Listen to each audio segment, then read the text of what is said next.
Rahul Srivastava, National Affairs editor, was going to deconstruct on what we saw on first day of Parliament reconvening for the budget session. But Rahul, interesting because the BJP clearly had a game plan because they understood what the opposition might do, which is continue when it came down to the Adani offensive.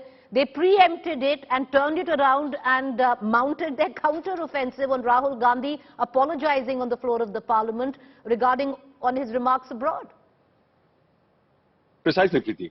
You see, usually every morning during a parliament session, at around 10 o'clock, there is a meeting of the BJP top brass. Prime Minister Narendra Modi, Amit Shah, Rajnath Singh, the two leaders in the house like Prahlad Joshi and Piyush Goyal and others.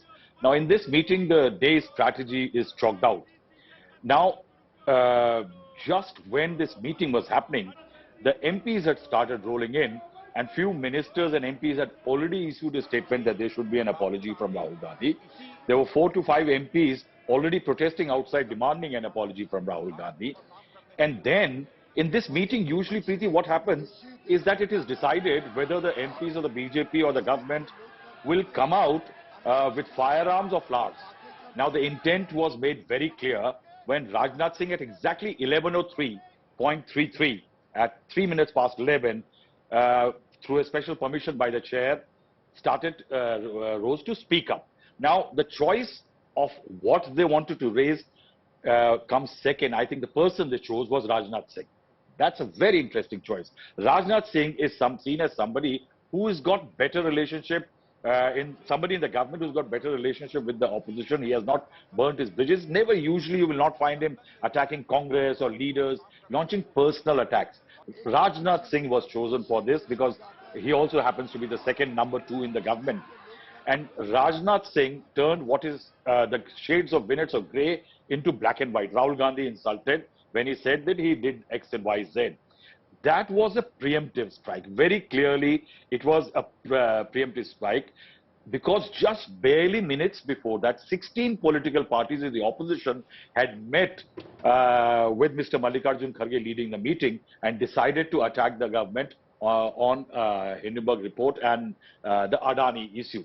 Now, that's how what has happened eventually today is that it is now Rahul Gandhi's insult to India abroad and Adani's relationship with Narendra Modi and the NDA government. Now, why the government is doing it? The government is indicating that it is ready for a disruption. When the government goes in with an agenda like this, instead of reaching out to the opposition with somebody like a Rajnath Singh, who is said to have good relations with the opposition, the intent is clear that the government is going in for disruption, both in the LoP Sabha and the Rajya Sabha. Now, the budget session is convened for what? It is for, second part is for passing the budget and the finance bill. Now, that's again a very interesting thing. The government knows that on the finance bill, it does not need much in the Rajya Sabha because Rajya Sabha finance bill is inconsequential. It is important in the LoP Sabha. Now, on the 14th of March, 2018, something very similar happened.